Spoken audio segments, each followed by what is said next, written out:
I used to play soccer for a living. So I'm about to sign one of the biggest contracts that I was going to sign. Someone made an illegal left-hand turn and T-boned me. At that moment, I didn't realize it, but at that moment, my career's over. That's wild, dude. What happened when I got in my car accident, I didn't know what I was going to do with my life. And I was like, well, I guess I'm going to get into real estate. I joined a big box brokerage. It was the #1 office in the country at the time. Then the owner of that office, he came to me and he was like, I want to take you to lunch and talk about your goals. I want to sell 10 million in my first year. I want to close this many deals to be able to do that. He goes, that doesn't really happen. He goes, let's create like realistic goals. What he didn't know is that it is possible to do that when you're 23. So check this out. I hired a broker of record and I started independent at that point. No one starts a brokerage after like 3 months in the business. So that first year that he told me I couldn't sell 10, I sold 30 million. Wild. You want to know my schedule? Pretty freaking simple.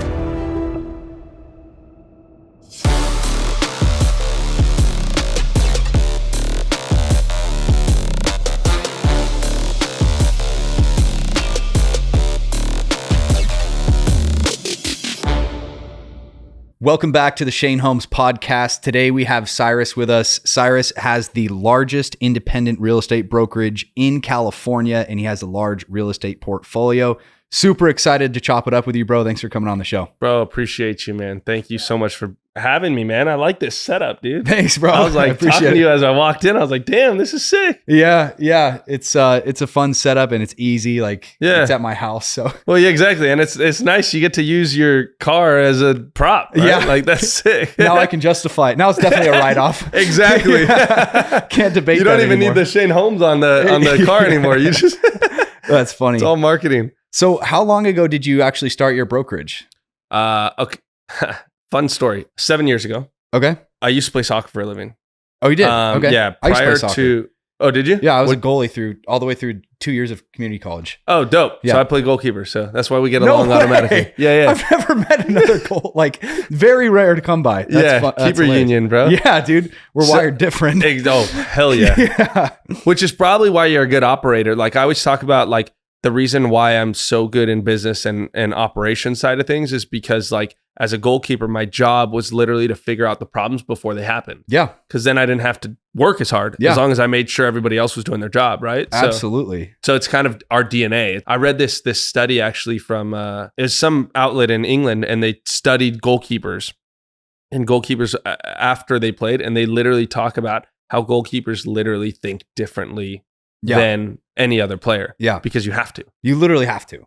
And that's not even including like the resilience that you have to have as a goalkeeper as well. That's exactly what I was just going to say. Like the other thing is like, you can screw me so hard on a deal and you so hard on a deal, and we're used to getting scored on. And what makes a good goalie is the guy that can pick his head up right after and go, we're back on, boys. Like, let's go. Let's pick it up. Let's ride. Yep. And all the bad goalies growing up, like I'm sure you met goalies that were potentially even more athletic than you, but they didn't have it in between the ears and they would fall apart when they get scored on. Well, dude, that's the difference maker between like any elite athlete or any person in elite business, like in general, right? Like it comes from what? It comes from what's in between, like you said, in between the ears. It's all mindset. Like at the end of the day, when we break down like why people are successful, like I always talk about, you know, like there's really two traits to make someone successful in anything, right? It's like discipline and consistency over time. Mm-hmm. And in order to do that, you need to have your mind set on what your long-term goals are, what you want to do, or else you're just not going to be consistent over time. Yeah. Right? Like you'll stop, you'll give up, you'll do this. But the discipline is when it's hard and it's a headache and you know, things aren't going your way and so on and so forth. Staying disciplined, staying with your routine, staying with your game plan and moving forward. Yeah. It's a trip, dude. That's really, I didn't even know. So we didn't know this about each other. Yeah. Before he came on the podcast, I had no idea that he was a goalie and actually a professional level. Yeah. So he played goalie at a professional level. I played through 2 years of college, and that's just like, it's trip. Not very common to find that, dude. That's sick. So what I did was I played 2 days after I graduated high school, I moved to Europe. Okay. I played in Europe. I played all around the world. I played in Europe. I played in Costa Rica. I played here for Chivas USA, San Jose Earthquakes. I played for a club in Costa Rica called Heredia. Was playing in Europe, was coming back home to play for a club here in LA. Mm-hmm. And was driving to lunch one day. Someone made an illegal left-hand turn and T-boned me. Oh, fuck, dude. And at that moment, I didn't realize it, but at that moment, my career's over. Wow. Right. So I'm about to sign one of the biggest contracts that I was going to sign for a new team that was coming to LA. Right. And then all of a sudden, I can't play anymore. That's wild, dude. Every single offseason, I went through some sort of like school or something like that. Right. Like I always tell people, I went through Italian class, I went through French class, I failed both of those, you know, like, cause during off season, like as a professional athlete, like you don't do anything, like you train, but then you're chilling, you know, most of the day. And I could not stand school growing up, hated it, did not like it. I hated the fact that if you got A's, you were the best in the world. But if you got C's, you're not as good as this person. Like I hated that because I really, truly think like our society is built from our education system to think that failure is a bad thing when failure is actually the best thing for us. Yeah. 100%. Period, right? Hated school, but I love learning. So during every single offseason, I wanted to learn something. So I went to all kinds of different things. I went to a bunch of different languages, trying to learn languages, failed both of those. This specific offseason, I knew I was signing in LA. I knew that I wanted to play or that I wanted to buy a house because all the people that I knew that were very successful owned real estate. All of them. Yeah. Right? Yeah. So I'm like, I know I need to own real estate, like period. I didn't know anything about real estate. I just knew I needed to own it. And so I started getting my real estate license during the off season. Not because I ever wanted to be a real estate agent, but because I wanted to get real estate. I wanted to know, by the way, I was 11 years old when my grandma, my uncle, and my dad passed away. Oh, wow. So they all passed away in the same year. Wow. All different occurrences, but all in the same year. But when I was younger, my dad had told me one time, because I didn't want to do my homework or something. I don't know what it was. Oh, I didn't want to do my math. And I go, oh, I don't need to do this, like blah, blah, blah, something like that. And he goes, well, what happens when you have money and you got to deal with your money? And I go, I'll hire someone to do that. I'll have money. Yeah. Like, what do you mean? You know? Yeah. And my dad goes, yeah, but if you don't know what they're doing with your money, you're still going to end up broke because someone's going to take advantage of you. And I think that always stuck in my head. I'm actually making this epiphany right now. But I think that always stuck in my head. So when I was thinking about buying a house, I was like, I need to learn what that process is like so that when I go to buy this biggest investment of my life, I don't get screwed over. 100%. Right? Yeah. So I started getting my real estate license during the off season because I was going to buy a house, not because I wanted to be a real estate agent. Like, not, first of all, real estate agents are boring. They're all assholes. Yada, yada. Every single thing that you could think about any agent negative, like that's what I thought about agents. Yeah. Never did I think I was going to be an agent, right? And so I didn't want to do it. So, but then when I got in my car accident, I had to figure out what I was going to do with my life. I didn't have a backup plan. Like everybody, I mean, I remember my counselor telling me in high school, like, Cyrus, you should go to college. You know, you have these scholarships, you have this, you have that. Like, you just got to take this class and redo this and you'll be all right. Like, and I was like, why? And she was like, because a backup plan's a good thing. Like you'll go pro afterwards, but a backup plan's a good thing. And I said, a backup plan's an excuse to fail. I always said that. What happened when I didn't fail. Yeah. Right? I felt like I failed. Yeah. I did. I went through a whole identity crisis at this time. But what happened when I got in my car accident? I didn't know what I was going to do with my life. But I had just finished the real estate school. I didn't take my test because I never planned to. And I just finished it. I'm trying to figure out what to do with my life. And I was like, well, I guess I'm going to get into real estate. Yeah, that's awesome, dude. That's literally how I ended up in real estate, right? Yeah. When that happened, I joined a big box brokerage. It was the number one office in the country at the time for that brokerage in Long Beach.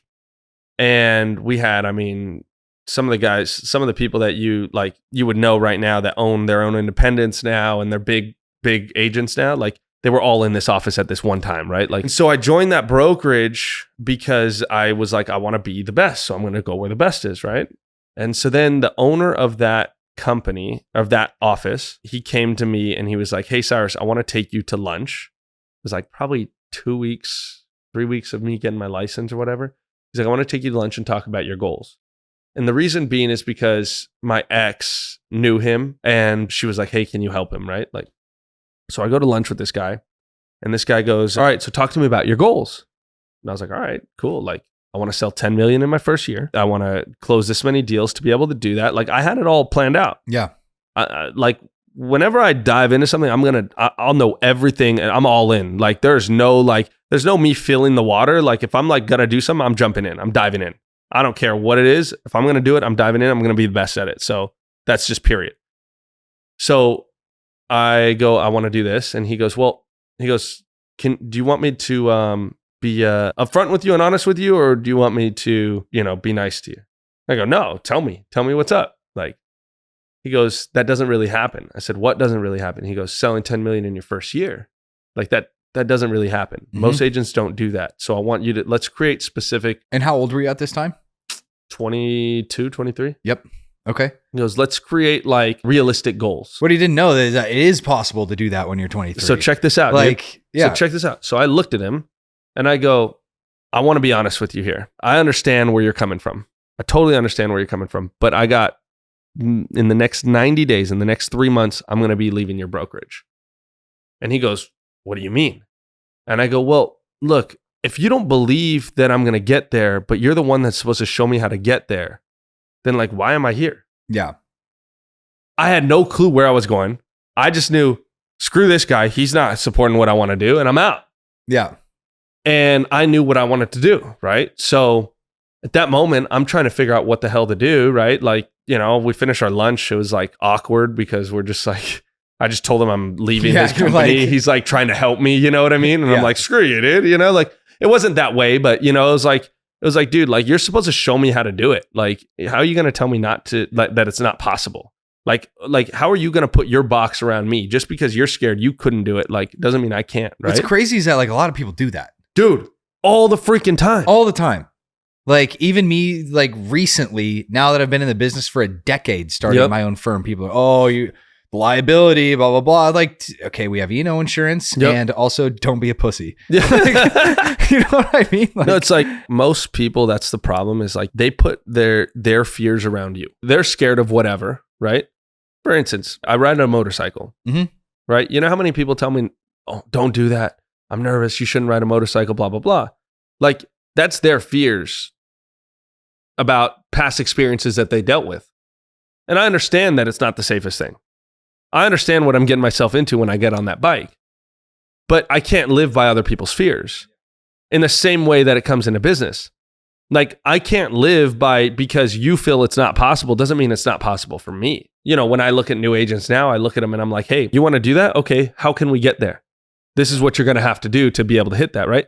So rewind a little bit just to kind of close that, to answer your first question in a really long way, I dive in, right? I'm like all in. And when I mean all in, I'm reading every single book, listening to every single freaking podcast. I mean, every month to this day, I probably listen to, I did it today. I usually say I read. I listen to books. I listen to 5 to 7 books a month. Oh, wow. Like I said, I love learning. I hate school, right? So I'll learn all day long, especially when it's something that I want to do. So with real estate, that's what I was doing. I was reading every single book. You name the real estate book, probably read it, probably listened to it, Podcasts, I listen to every single one because I want to know what other people are thinking, how they think, why they think, so on and so forth, so that I can formulate my own thought process, right? And at that time, teams were just kind of like kicking off. And the indie brokerages were like just starting to happen. Like the teams were still like, they were like a big deal within all these different companies. People were finally accepting teams. And then you started seeing like these small indie brokerages. I remember reading a book and this guy, it was from a random agent, bro. Like random. Like, those books that like some agent pays someone to like put it out there for them and blah, blah, blah. So they say they have a book. Yeah. I remember it was like a book like that. Like it was like some random book that I think I got from like one of those like, funnels that I clicked like, oh yeah, And the guy had mentioned independent brokerages and teams. And I was like, wait a second, I want to build a team. Like that's the model. But how do I do this? I just got in the business. How do I build a team the way that I want to do it without having to live by everybody else's rules? Because I'm at the number one office in the country at the time for this big box brokerage. And they don't even believe I could do it. So obviously if I go anywhere, in my mind, I was like, if I go anywhere else, they're going to feel the same, right? And they're going to have all the regulations that they're going to be like, you can only operate like this. Yep. Yeah. Because you don't have this production, you can't build a team, you can't do this, you can't do this, yada, yada. So what I did was I went to my now business partner. I said, hey, Jack, I want to build a team and you're going to build it with me. He goes, no, I'm retired, dude. Like, no chance. I go, no, we're going to do this together. I want to build an independent brokerage. And I want to build a team and it's going to be a teamerage. Like, that's what I want to build. I want to build an independent brokerage that operates as a team, that's lean and moves forward. He was like, that's, that's not, and I said, Jack, like, I think we could do this. He goes, okay, well, like, let's find a way to do it. I hired a broker of record and I started independent at that point.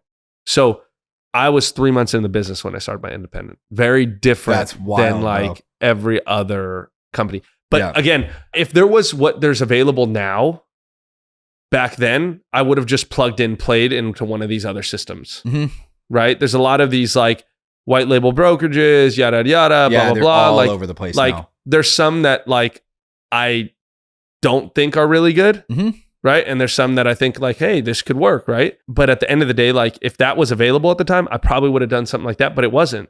So I was like, I just need to build my own thing.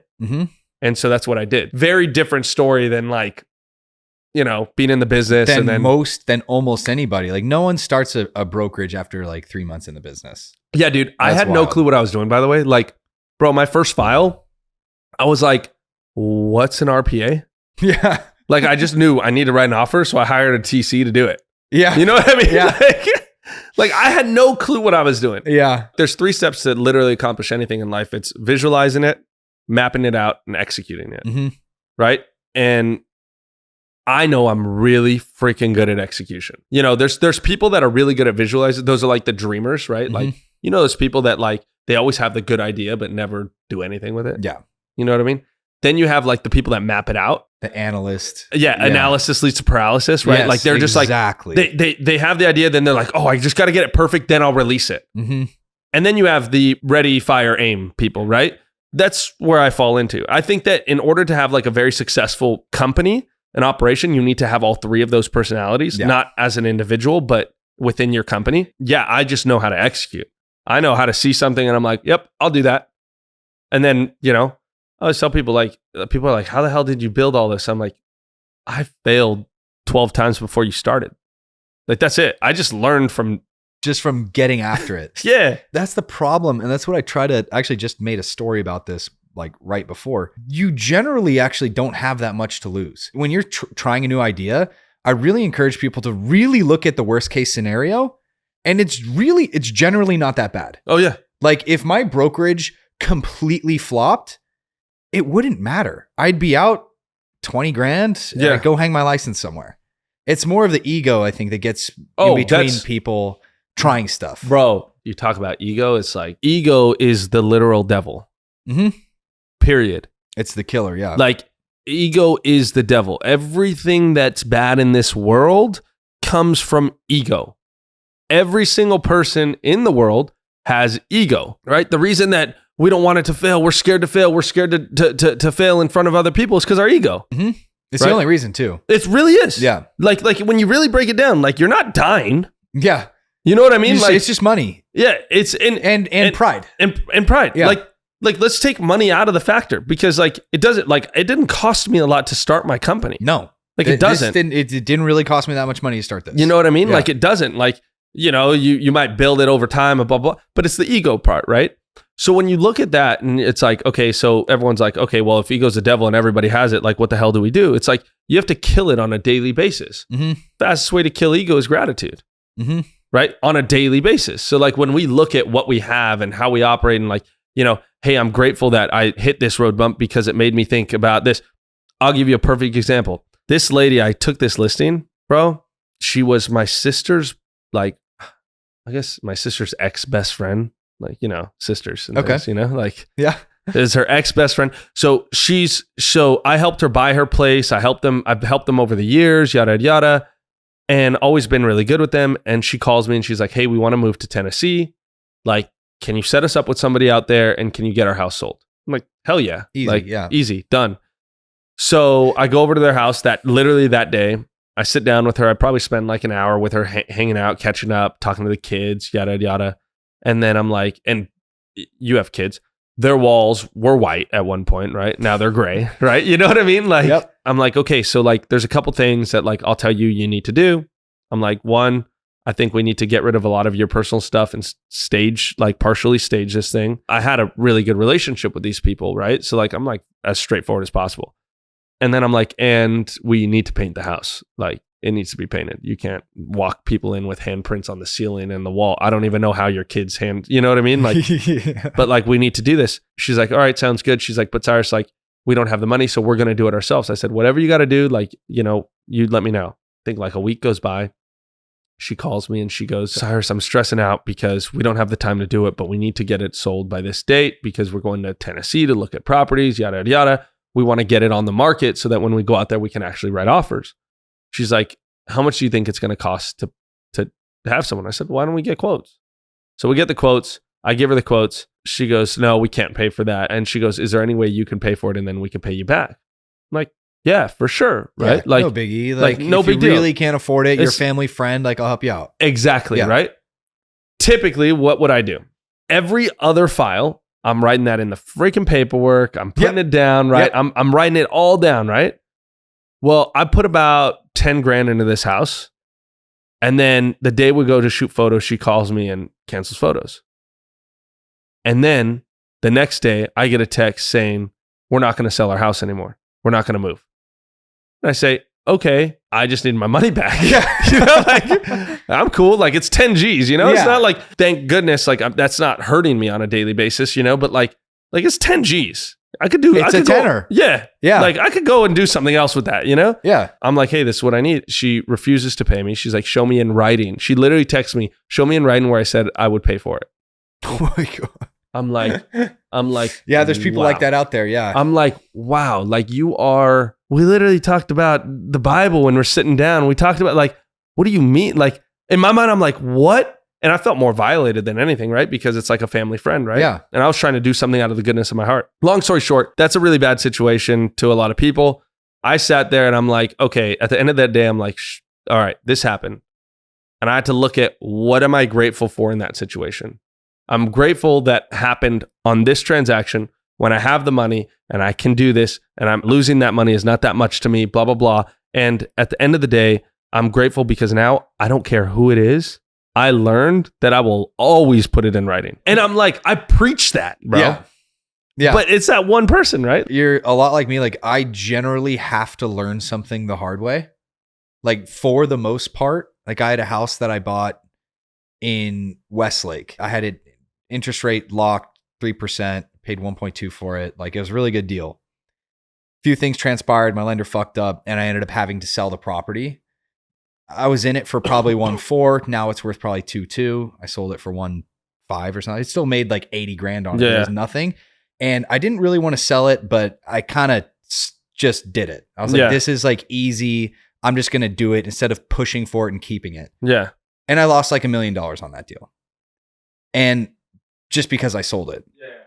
I had to see that through. I had to feel selling that property in order for me to now go, I'm not selling shit. Yep. Yeah, exactly. Like I really had to feel it myself in order to go, okay, moving forward, this is how we're going to roll. Yeah. So yeah, I'm the same way. Well, you learn from experiences in life, right? Yeah. Like it's so funny because like sometimes people say like, oh, you have to learn from your own experiences. I'm like, yeah, you have to learn from your own experiences, but also like we can learn from each other's, right? Like that's why I'm so big on like sharing, right? Like, cause like that thought process, right, is like, you know, somebody listening to this is probably going to be like, oh shoot, I'm about to help my family member and I'm not going to, oh shoot, I'm thinking about offloading a property that like I really don't, you know what I mean? Like, and then maybe that can help those people to like, exactly, you know, not make the mistakes that we've made. So I preach it to my agents all the time. Like, nope, you have to do it in writing, have to do it in writing. This girl, like I've known her for 15 years, bro. She went to my brother-in-law's funeral. You know what I mean? Like it was one of those things that like people are people. Like sometimes stuff like that happens. Everyone's people. And it's funny, like you mentioned that person's a Christian. Like I'm pretty religious myself. And like I have a great relationship with God and I go to church and whatever. But I've found that like just because someone's religious doesn't mean they're a good person. Yep. I've been partied to deals with other people that are Christian. And like one of those deals was the one deal where we almost ended up in litigation. Knock on wood, I to this date have never been party to any litigation, but that one deal was the one where we almost got there. Saying you are and being are two different things, right? Like saying you're a Christian, a good person, a this, a that, whatever you want to say, and being is two separate things. Two separate entities. Yeah. And sometimes they're like, you'll see people that are so far on this side, but the being is actually like so far on the other side. 100%. Like, and you know, it's crazy. It goes back to ego, dude. Like it goes back to they're putting on this facade because of their ego and they want people to look at them in a certain way. And like, let's be real with each other. Like one of the most important life lessons I ever learned was there's every single person that you walk past, that you talk to, that you deal with is dealing with something. Yeah. Every single person. When you learn that, it also is like, it's relieving. You know what I mean? It's like, cool. Like, so we don't have to be perfect. Yeah. When like most of the time, because social media, because of this, because of that, like, you know, people act like they got to be perfect. Dude, I probably stuttered 15 times on here. I stutter. I did 62 speaking engagements last year and I stutter on stage. Like, I know I'm not perfect, but at the end of the day, I'll be my genuine self every single time I put myself in front of you. I think that social media has kind of like, it's put a weird twist into society where people think like, oh, okay, let's take this for example. Okay, this, you know, there's this Ferrari here. Like this guy's life must just be awesome. And there's just always money flying around. And like, yeah, life is good and I work hard, but there's times, bro. And I know since you own real estate and you're saying business, there's times where like I've almost been broke before. Yeah. I've had like 4 flips going at once and ran out of fucking money and had to sell my Lamborghini. Yep. Like it's not all the cherries that you see on Instagram. So for anyone watching this, like if someone has a cool supercar, there's a really good chance that they're leveraged to the fucking hill and they're leasing this Huracan Evo for $2,300 a month and they're living in an apartment and like their life isn't that good. So everything you see on Instagram is fake for the most part. Like, yes, there is real money and people are doing amazing things in business, but don't take it all at face value because 80% of the time it's not. Bro, I was talking to one of my mentors last night, bro. This guy's the GOAT, dude. And not in real estate, by the way. He's like just business mentor. Like, dude's been a millionaire since we were little, right? Like this guy's just like he doesn't do anything now. Like it's like his money makes his money, right? Like he's chilling, right? We talk about investing all the time and blah, blah, blah. And I was talking to him yesterday and I was like, bro, you know, the more that I've made and the more that I've done, the more I want to be a ghost. Like the more I just want to be like, no one look at me. No one talk to me. Let me make my money and I'm out. You know what I mean? Like, and he just started laughing. He's like, Sai, you're finally getting it. Yeah. You know what I mean? And I'm like, damn, dude, you know, like, because for the longest time, it was like, oh, I want to show this. I want to do this. I need to do more speaking engagements. I need to do more of this, you know? But at the end of the day, like what matters is like what's inside your house, your 1-year-old and your 4-year-old. Yeah. You know Literally what I mean? None of it. Like nothing else matters. In the end of the day, if I could be just straight up living off of my money and like my rental income and ghosting, I would. Yeah. Like branding and like doing podcasts and driving a blue fucking Ferrari. It's all to grow the brand, to force the business forward. If I could have it my way, I would still have, you know, all the cool cars, but it would be like completely off the grid. Like, hell yeah. But it is a piece of branding. But you're right. Like if I could have it my way, it would be me, my kids spending time. I'd be golfing and going to the track. Like that'd be it. Like you think about it like that, right? Like someone had told me this a while back and it like opened my mind, right? It was like tomorrow, right? You have 2 little girls or boys? I've got a 1-year-old boy and a 4-year-old girl. Okay. Your little girl gets sick tomorrow. Like you would give up everything you have. Yeah, in a heartbeat. I don't really care. Yeah. That's my point, right? Yeah. So like when we look at like what we're doing on a daily basis and we're taking time away from like the things that actually matter, like we got to like look at our priorities a lot of times and figure out like what the hell are we doing with our lives? Yeah. You know what I mean? It trips me out like because I catch myself like doing this like work mode. And then I realize like I'm not spending time with my fiance. I'm not spending time with my family. I'm not spending time with my niece. I'm not doing like those are the things that actually matter to me. And I'm over here trying to do this. Yeah. I'd give all of this up tomorrow. Yeah. In a heartbeat, bro. It's such a hard squeeze because like, Oh yeah. I grind right now so that in 5 years I don't have to. Yep. But at the same time, like I don't want to be grinding as hard right now because I want to be spending time with the people that I want to spend time with. So it's like, it's a really hard thing to dissect. 100%. Because if I keep going at my rate, 5 years, I'm out. Yeah. I'm done. I mean, I won't be done. Like guys that are wired like us will probably never like really stop working, but won't have the option. That's literally what I tell everybody. I'm like, cut your language from I'm going to be done, blah, blah, to I just want the option to. I just want the option. Yeah. Yeah. And it's so funny though, dude. I don't know how you grew up or whatever, but I had this epiphany a couple years ago, bro. Like I was so focused on like, I want to be a billionaire. I got to do this. I got to do this. I got to blah, blah, blah. And then I had this like crazy epiphany because like I didn't grow up with a lot of money, right? Like my dad passed away. My mom started working 6 jobs to keep the house over her head. Like that was my reality, right? Like, and then I had this epiphany. I was like, my childhood was still good. I was like, I'm good.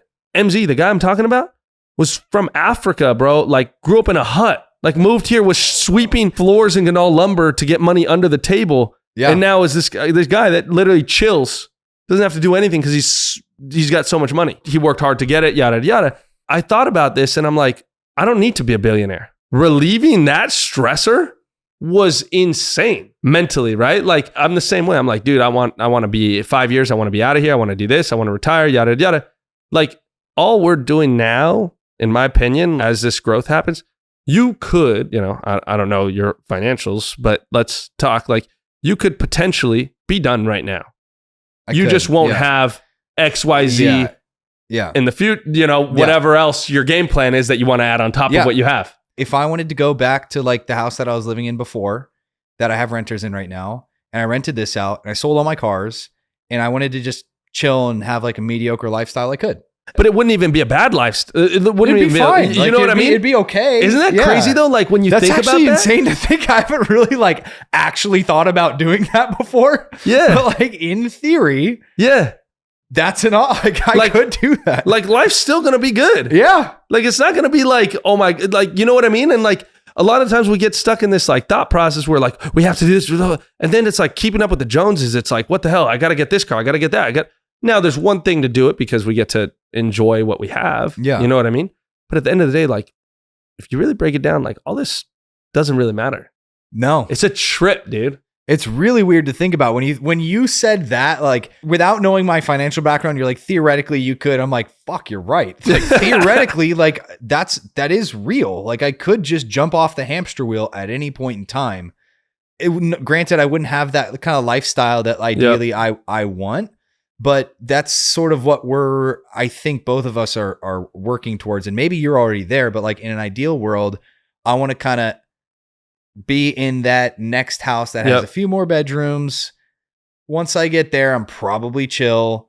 I want to keep my golf memberships and I want to have a few cars. And like, I want to have that option to jump off the hamster wheel just when the hamster wheel makes sense for me. So when did you get your first supercar? 25. Okay. So when I made this realization was my biggest life goals, my 2 biggest life goals. 1, pay my mom's house off. 2, buy a G63 AMG matte black lifted, like the whole 9 yards. Red interior. There you go. Yeah, bro. I got it. Like those were my 2 biggest life goals, right? Yeah. Like, I was like, you could ask my friends. Actually, I'm going to his bachelor party tomorrow. I'm the best man in his wedding. Like from when we were in high school, I said, by this age, I'm going to get this car. Like it was like, that was my life goal. Like I knew it. I planned it, right? When I did that, I was like, then what? That part. That part. It's always what it is. Right? It's always and then what? It always will be. It's always, and yeah, it never ends. It always will be. Yeah. So until we accept the fact that we'd be okay. Yeah. Like now, like that pressure just gets relieved. And then now I can operate on a whole different level, which is so crazy. Like I feel like I move at a pace that nobody else can touch me because like, okay, hit me. Like, it doesn't bother me. Yeah. I'm good. Worst case scenario, I'm going back to the house on Lily Court, bro. Like exactly. That's like, my work. That's my absolute worst case scenario is I retire. And exactly. Like, I'm out. Yeah. You can't touch me. I'm out. That's it. I'm the ghost, bro. You get what I'm saying? Like, that's funny as fuck. And that house, and that like, and then you look at comparisons of Thief of Joy, right? Like we look at like all of this, oh, well, I don't want to have that size house because this and that and blah, blah, blah. And this, but then you look at like somebody else, they have a worse situation. Yeah. So it's like, you're going to be all right, and it's just this relief that's like, that changed like my thought process and my mindset on like how I move, how I operate. Like it like totally enlightened me when I realized I think my that. risk intolerance just increased. Yeah, like, bro, for sure, bro. Now that I know, like, and guess what? I actually, and that's what's going to make you more money. Yeah. Like that's the trick. Like that's the mind hack. I've always found that like the people that make the most money are the people that have the biggest balls. Like it's not the smartest guy in the room. It's like the guy that's willing to just fucking tackle it. Yeah. The guy that's willing to go after the biggest animal. Once you get your mindset into that place, you're able to take those bigger risks and it's high risk, high reward, right? Like I always will be. Like I like have this like thing where I'm like, I'll execute, I'll do all that. And then like my stock portfolio consists of like QQQ power shares, S&P 500 and ARK. You know what I mean? Yeah. Like those are my, don't mess with me. Don't talk to me. Like those are long-term. I'm just putting that money in there. I'm not looking at it. I'm not touching it. Yeah. But I'll make my gains every single year. Yeah. You know what I mean? And like, that's my long-term game. But like, other than that, like I'm playing. Mm-hmm. I get to go out and I'll go buy another house. I'll go do another flip. I'll do this. I'll do that. Because again, worst case scenario, I end up where I'm at. Worst case scenario, I end up in my last place. I feel like now that you've pointed that out, which I've kind of like thought about it before, but not at that deep of a level. Once you realize that theoretically you could jump off the hamster wheel, it's almost like you're playing with house money. Bro, that's it, dude. Like you're playing with house money. Your nut is in your pocket. Yeah. Like now whatever else happens is like, let's run it. Exactly. Let's fuck around and find out. Exactly, bro. And that's like I did that, like I had that realization a couple years ago and I was like, wait a second, what? And I'll tell you, year over year over year, I steadily increase my net worth. Mm-hmm. And it's because of that thought process and that mindset. Yeah. Like it's a true like abundance mindset. And also like I was always so worried to have kids, like growing up, like you're worried to have kids, when you're in high school, but you're worried to have kids and you're in college and you're worried to have kids at this age and yada, yada, yada. But like I was always worried to have kids, not because I didn't want kids. It was because I was worried about the financial side of things. Mm-hmm. And then that whole realization, same thing. I'm like, wait, they'll be all right. It's honestly, people trip out about it too much because when you look at how expensive, like if you're in business and you're moving the needle, your kids are like one of the lower line items on your expense list. So like, I'm down to run it. Like, and I think you are too. Like, and that's my point. What's the deal? Like, and also like, there's it goes back to, age and risk tolerance and yada, yada, yada. Like as you get older, you probably have less risk tolerance, yada, yada, yada. But again, like when you relieve that pressure off of yourself, it's like, okay, what's next? Yeah, I love that. You know what I mean? I love that. That's why I love having a podcast. I say this on probably half my podcast, but like, this is why I love having a podcast because you get to connect with guys that like we would have never met if it wasn't for this. And we would have never connected and we're like very like-minded and you get to open up your brain to other opportunities or mindsets, which create opportunities that like would have just never existed. If you really like break down like what our true meaning in life is literally positively impacting other people, right? Like, so if we can on a daily basis, like positively impact at least one person, that's like this whole thing, like the butterfly effect, right? Like it's my whole thought process is like, if we can make one small action on a daily basis, like that's what changes the world. It's not like this crazy thing. Yeah. And it's like, this is like that thought process for you, right? Like connecting with one other person that maybe you spark something in my mind, I spark something in your, and then you go and do that for one other person and then blah, blah, blah, blah, blah. And then that's how we change like the future of a lot of people. Yeah. I think a lot of people in business think that all of these people that are winning at a high level made like this one power play. Oh yeah. That like they did this one like decision or had like this one deal that transformed their life and that's why they're at this level. And for anybody watching this, that at least in our industry never happens. In real estate, you can't sell one house and be done. you can't buy one investment property and be done. It's just accumulating win after win after win after win, and you get sharper and you get smarter and you win a little bigger. And it's just a time thing that starts to transform. 100%. But what I find is like a lot of people like to pigeonhole other people that are winning into, oh, they did like this one deal, or their dad helped them out with this. Dude, it's that's like, my favorite one, bro. On my posts, someone's like, oh, his dad's money. I'm like, bro, if you knew.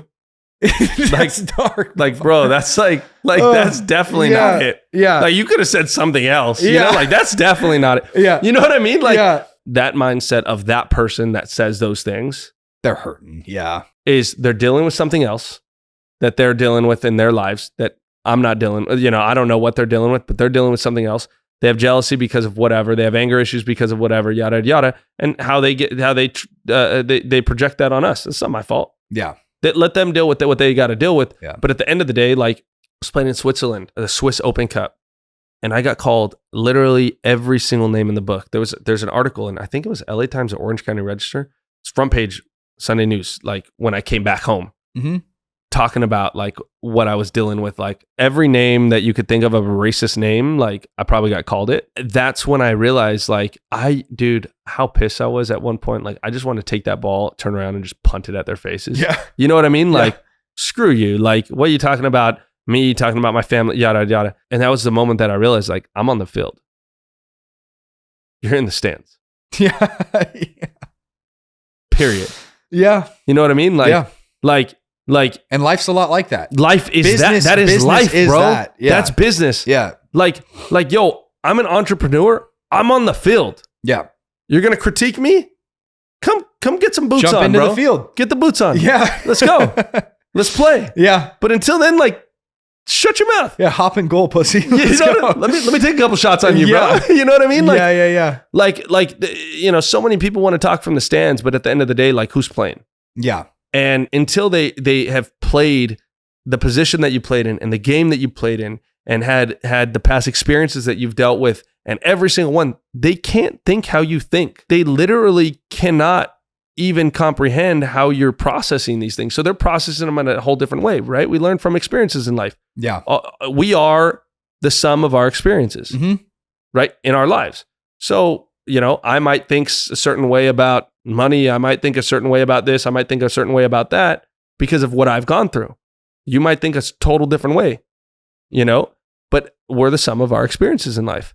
So someone else has different experiences. Like they're thinking the way they think because of something else that went on. So peace out, get in the field if you want to talk. Speaking of like in that metric of thinking about things, I'm still tripping out how we were both soccer goalies. Yeah. Like it's so being a soccer goalie is such a different thing. Oh, bro. Like so people know, as a soccer goalie, yes, you're making crazy saves and you're diving and you're stopping stuff and you're catching corners and whatever, but you're also in charge of directing an entire field in front of you. And like what he was saying before, like you see a ball coming in from the other defender and you're immediately moving chess pieces. Oh yeah. So that you don't have to go one-on-one with someone and dive at their feet and get kneed in the head.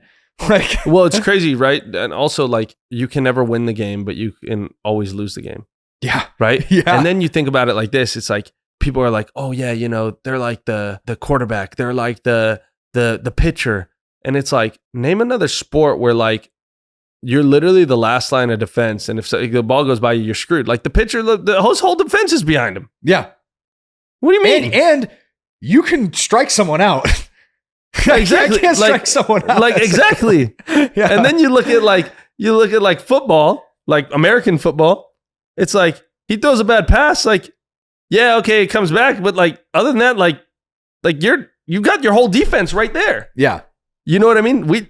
If we do something bad, we're screwed. Yeah, everyone sees it. So mentally, it's a whole different thought process, bro. Like goalkeeping is mentally like, you know, you have to be resilient. And you're like very efficient at moving chess pieces. Yeah. Because like that's most of our job. Like during the minutes of play. Oh yeah. Yeah. Few saves, few nice punts, couple good throws to someone's feet, but 90% of it is literally just not only just deciding where people go, but also verbalizing to people, hey, drop, like I need you here, and communicating to your team. And that to me has translated really well into business in terms of knowing what to do with a real estate play.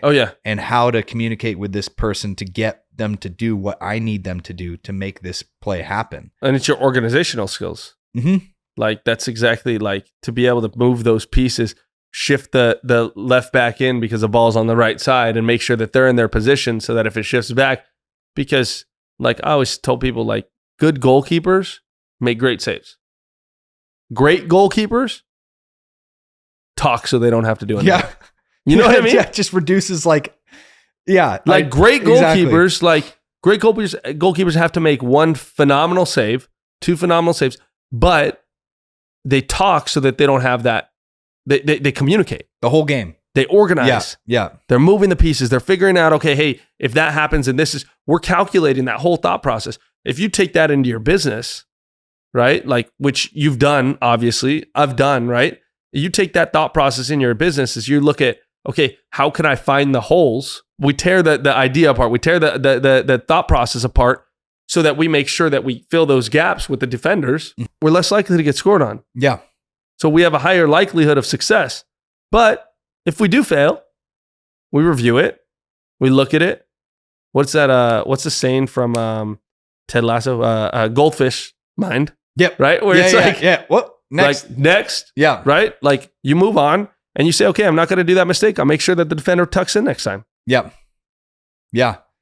So funny how that goalkeeping, bro. Like, hell yeah. Yeah, that's sick. And one thing that I implemented in my business this year is just hiring more people. Yep. And I wish I had done that sooner, because now I'm able to use the skills that I've developed over, a decade of business and 15 years playing soccer, whatever, where you are moving people in, like, not from an external standpoint, like moving deals to purchase real estate or to help sellers or buyers close, moving people within the organization. To drop back so that I can breathe, so that I can like get some time, not have to make that save. Yeah. I'm like finally starting to really implement that at a higher level into my brokerage, into my business. And it's absolutely game changing. There's like levels of like entrepreneurship, right? Like when you first start, it's like all the me operating system, like the you operating system, right? It's like all on me. I operate everything. In order to scale a business, you have to build an operating system of the people around you to be able to scale that, right? For instance, Nicholas is here. He drove the whole way here. I was working the whole time I got here, right? If I would have drove myself here, right, I would have not have gotten all of the things that I got done on the way here that needed to get executed today. Yeah. So I would have been one day behind to do this podcast. Right? So on and so forth. Like, and then we could talk about scaling on so many different other levels. But like what happens is we learn to get rid of the you operating system, right? And start saying, okay, hey, we're building a system that now this person can plug in here. This person can take over that. That person can, like you said, drop back so I could get some air. Yeah. I've spent like 4 months looking for an operations manager. Yeah. It took me forever. I had people sign and then not show. And like, it was a whole deal. Story of my life. And I finally got someone in the slot that's settled and great. And I was just talking to Tyler earlier, like, I finally feel like I can breathe. Yeah. Like for the longest time, I haven't had someone in that position. And to have that leverage where I can have someone else making phone calls for me or going to that inspection for me, or organizing that system for me while I'm here. Yep. Or whatever it is, if I'm golfing and networking and still have my business run. Fuck, I wish I would have done that so much sooner. Bro, and that's like the I think the issue with a lot of people that like get into, especially real estate. I think real estate's like this weird business because like a lot of people get into this business to say they want to, because they hear, oh, you can work from anywhere, you could do this, you could do that. And then they realize like they can go anywhere and they go everywhere and they go to, you can work from the beach. So they go to the beach and then they don't work. Yeah. You know what I mean? Dies, yeah. Right. Like Like this business is like a lot of people treat it as a hobby versus a career. And people will get into this business, right? They'll start making some money. And rather than doing what you just did, right? Hire somebody, they'll be like, oh, I can't because I can't afford it. But I'm like, if you just made this much money, you take half of that and you give it to somebody else. Like, I would rather make $1 versus $10 if I don't have to touch it. Yeah. Because that's scalability. Yeah. 100%. Because I can execute that 100 times. So now I'm going to make 10 times amount, right? But a lot of people look at it and it takes a while to execute on it, right? Because you're like, well, can I afford to keep this person? Can I do I want to have that responsibility? Do I want to, there's all these thought processes as you're doing this. And then it's finding the right person and so on and so forth. But like a lot of people, especially in real estate, I don't know why, but especially in real estate, like they fail to delegate. Yeah. I don't know. Maybe it's an ego thing. I don't know. I think if I had to peg it from most of the people that I've interacted with, is that a lot of realtors lack legitimate business acumen. Like they go into real estate because it was their backup plan, or because they wanted to make a quick buck.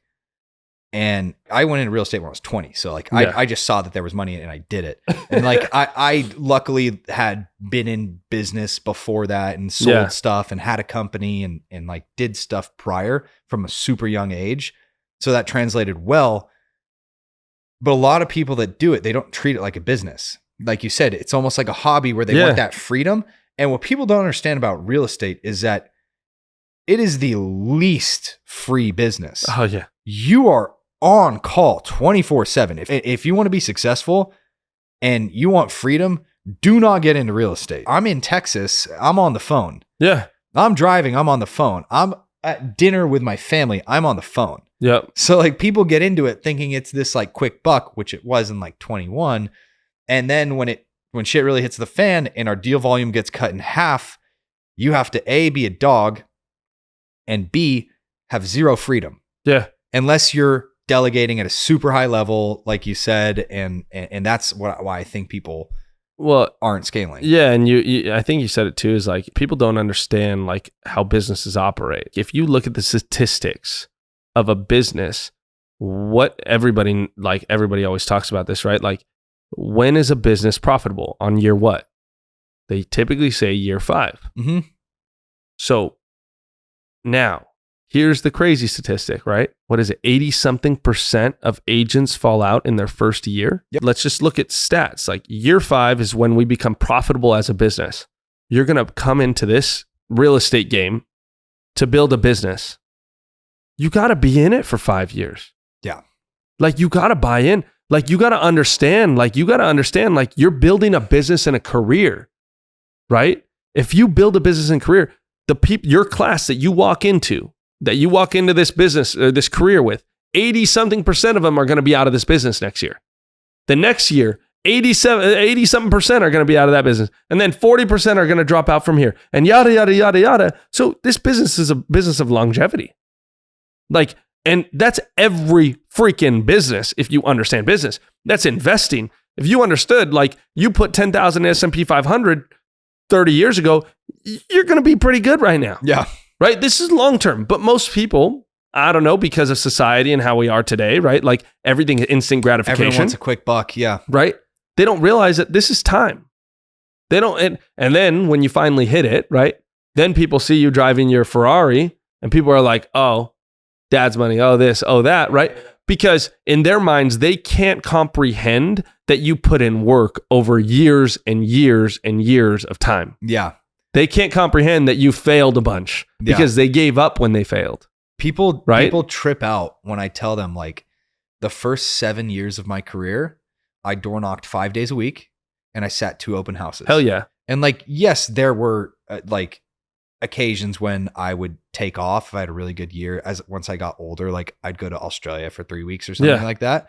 But primarily I'd be going 7 days a week for 7 years until I finally started taking some weekends off. Hell yeah. And like, that's what it takes. Like it literally, you have to go, the 5-year mark is when you're like, okay, I'm established. I'm like, this is kind of like a baseline. And then that like 7 to 10 year mark is when you really can start to scale if you want to, like scale at like a super high level. And people freak out when I'm like, yeah, no. How often do you knock on doors? What's your schedule? And they'll tell me, I'm like, all right, like you're not going to make it. No. And it's so funny because I talk to agents all across the country all the time. And I'm like, look, like I'll give you my exact playbook. Yeah. You can give it to anyone. I'll tell you everything that I do. And I do it. Yeah. I literally go on stage. I'm like, here it is. Here's exactly what I do. And I'm like, you want to know my schedule, my first year in real estate, how I sold 30 million in my first, that was my punch, my thing. So that first year that he told me I couldn't sell 10, I sold 30 million. Wild, bro. Right. So like he told me I couldn't do that, but then we removed that box and then all of a sudden look at this, right? Yeah. So you kind of like break down. You want to know my schedule? Pretty freaking simple. Called for 4 hours a day. Door knocked for 2 hours a day and did 2 open houses every single weekend. Mm-hmm. This business is a simple business. It's hard work, but it's simple. It's really straightforward. Step up to the plate, start swinging. Mm-hmm. Like that's it. Like it just takes the action. Most people just don't have, again, the discipline and consistency over time. Yeah. Yeah. And that's literally it. It's a freaking trip, man. Yeah. Well, Cyrus, thank you so much for coming on today, bro. This was honestly more of like 2 dudes hanging out shooting the shit than it was a podcast, but there was tons of great nuggets in there for all of the listeners. Thank you so much for coming on, and we'll do it again soon. Dude, appreciate you, brother. All right. Thanks. Bro.